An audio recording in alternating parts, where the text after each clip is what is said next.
Estamos de regreso en Punto y Contrapunto y ahorita le vamos a dar la oportunidad a Fernanda Caso de que hable sobre la nueva mujer que, forjada en la ciencia, la primera electa por el voto popular, encabeza el gobierno de la capital del país, de la Ciudad de México, una ciudad que en los últimos 20 años se ha convertido en progresista y de respeto a los derechos de todo el mundo, especialmente a las minorías, pero donde aún hay muchos pendientes. Entre ellos estaba desde hace 50 años eliminar al cuerpo de granaderos. La policía está para cuidar y no para reprimir, dijo la ahora jefa de gobierno Claudia Sheinbaum. Con esa decisión, Sheinbaum se llevó la nota. Pero ¿qué otros proyectos prioritarios tiene y cómo la reciben los capitalinos? Vamos a ver el contexto. Claudia Sheinbaum rindió protesta esta mañana como la primera mujer electa para gobernar la capital del país. Lo hizo anunciando la desaparición definitiva del cuerpo de granaderos, señalando que la policía está para cuidar al pueblo y no para reprimirlo. Anunció también la creación de un nuevo cuerpo de seguridad que participe en tareas de protección civil. Desde su campaña, Sheinbaum planteó un gobierno austero e incluyente respetando los derechos humanos y la diversidad en la capital mexicana. De los 30 ejes prioritarios de su administración, el primero es el cumplimiento de los derechos sociales. El 30% de los programas sociales serán reorganizados y se reforzarán las pensiones alimentarias para grupos vulnerables. El segundo eje es la reconstrucción de viviendas, programa al que se destinarán 5,000 millones de pesos para reconstruir las 5,765 viviendas dañadas en los sismos del 2017. 4 ejes más están enfocados a la educación, entre ellos crear 5 nuevas preparatorias y el Instituto de Educación Media Superior. Según reportes del INEGI, en la ciudad hay 180,000 jóvenes de entre 15 y 24 años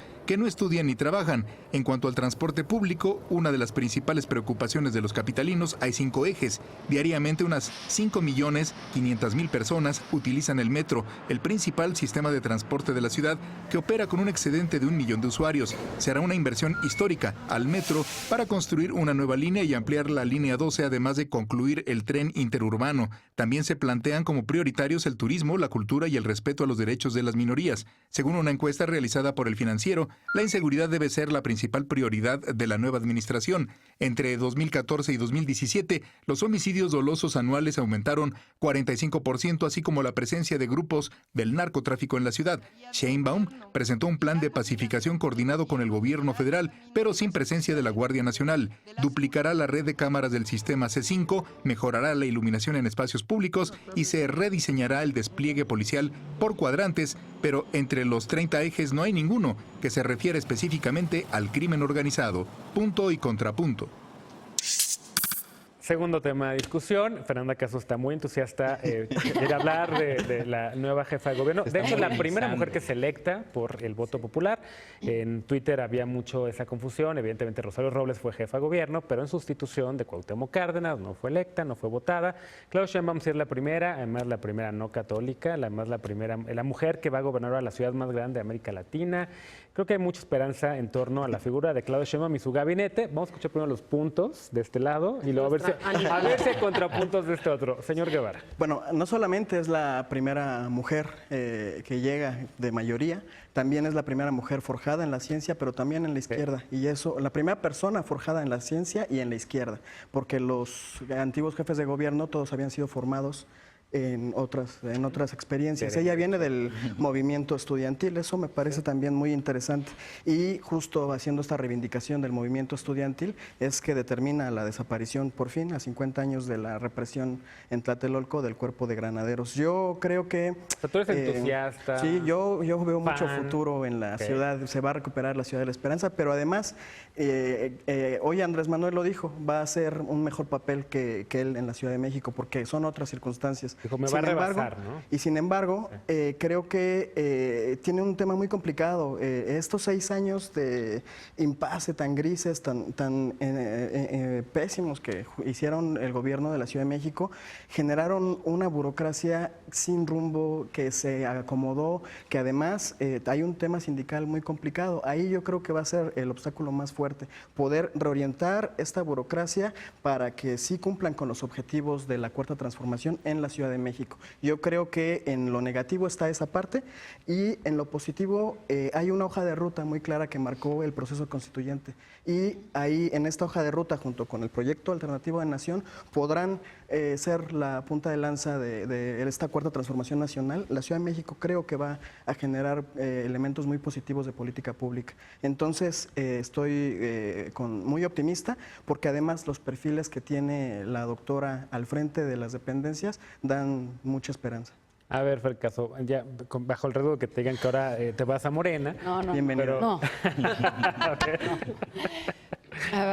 A ver, a mí me pareció un discurso absolutamente contrastante de entrada con el de López Obrador, ¿no? Mientras López Obrador hablaba de generalidades, habla de gastar dinero sin ninguna métrica, sin decir dónde va a salir, parece que Claudia Sheinbaum mostró lo contrario, ¿no? Un conocimiento absoluto de cada una de las dependencias, de la problemática, hablando de programas específicos, de cómo va a resolver hasta con detalles cada uno de los asuntos.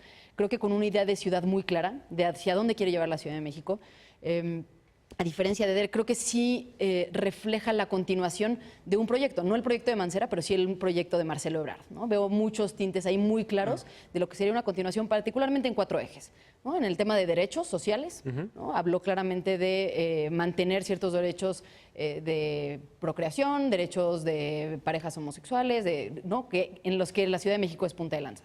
En segundo lugar, como punta de lanza en temas de movilidad, que apostándole completamente al transporte público, alejándonos de seguir invirtiendo más dinero, como lo hizo López Obrador en su momento, a segundos pisos o a vías que sirvan únicamente para coches particulares. Que ella fue quien Que ella participó en eso. Sí, pero digamos, hoy con un proyecto muy distinto, ¿no? En su planteamiento. Por eso digo, está retomando, veo más el proyecto de Marcelo Ebrard.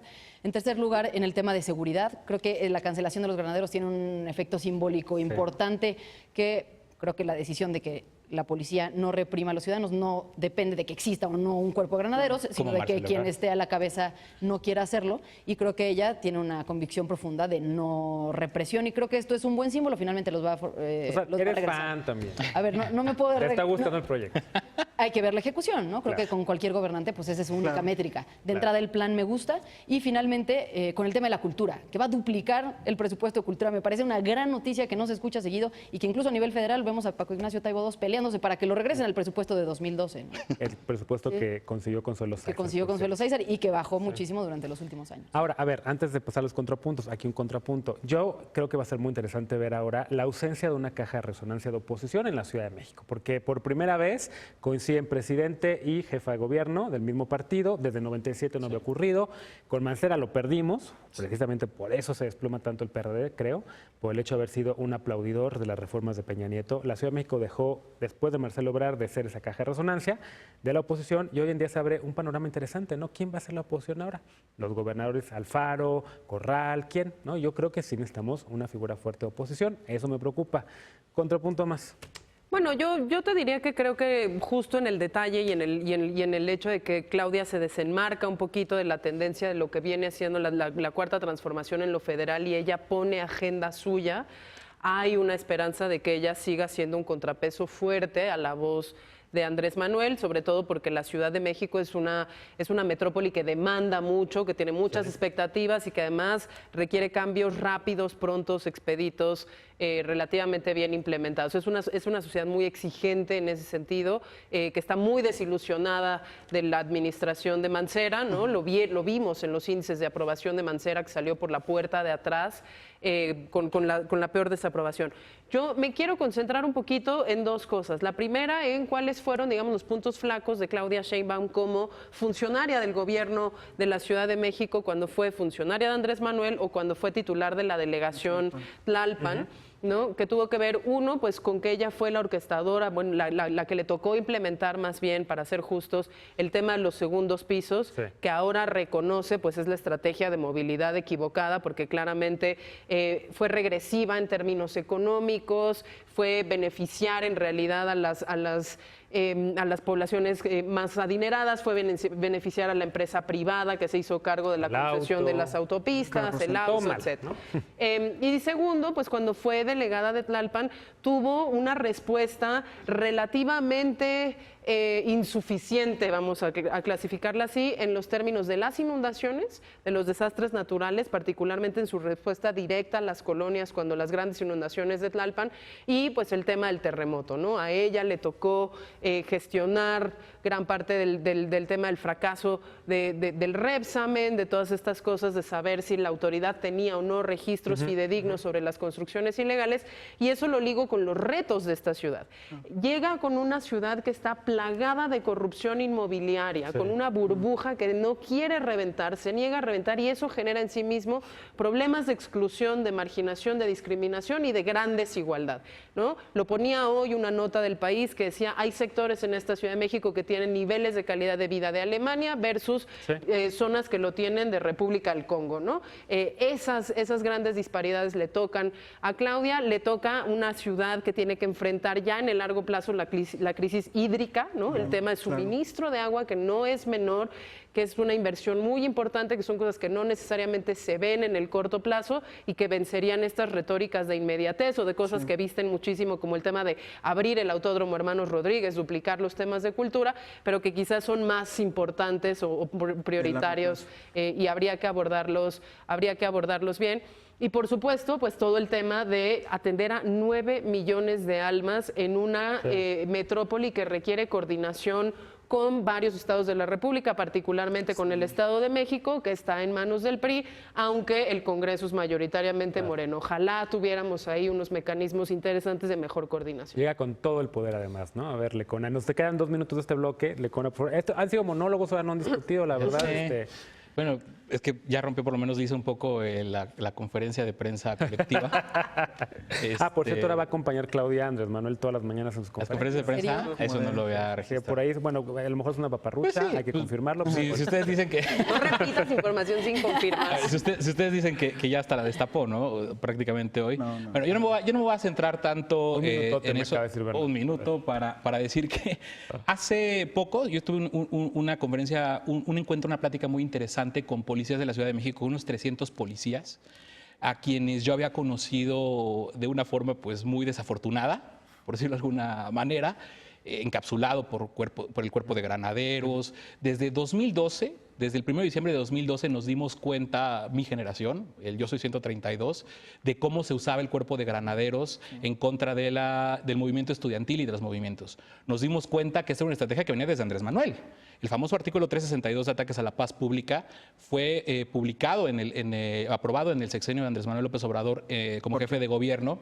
Y sirvió para sistemáticamente callar voces y tener un control sobre todo de las juventudes. Lo que me decían estos policías era esta aceptación de cómo efectivamente sus comandantes, sus jefes, los mandaban a hacer estos operativos. Yo recuerdo muy bien el del 20 de noviembre de 2014, donde se reprimió la manifestación de Ayotzinapa en el Zócalo capitalino, que fue brutal, que fue la policía capitalina, el Cuerpo de Granaderos con elementos de la Policía Federal, y eso, la confesión de muchos de estos elementos diciendo yo estuve ahí. Al final lo que me dejaron como mensaje es ayúdenos, porque ya sabían que ya había ganado Claudia Sheinbaum, ya había pasado muchas cosas.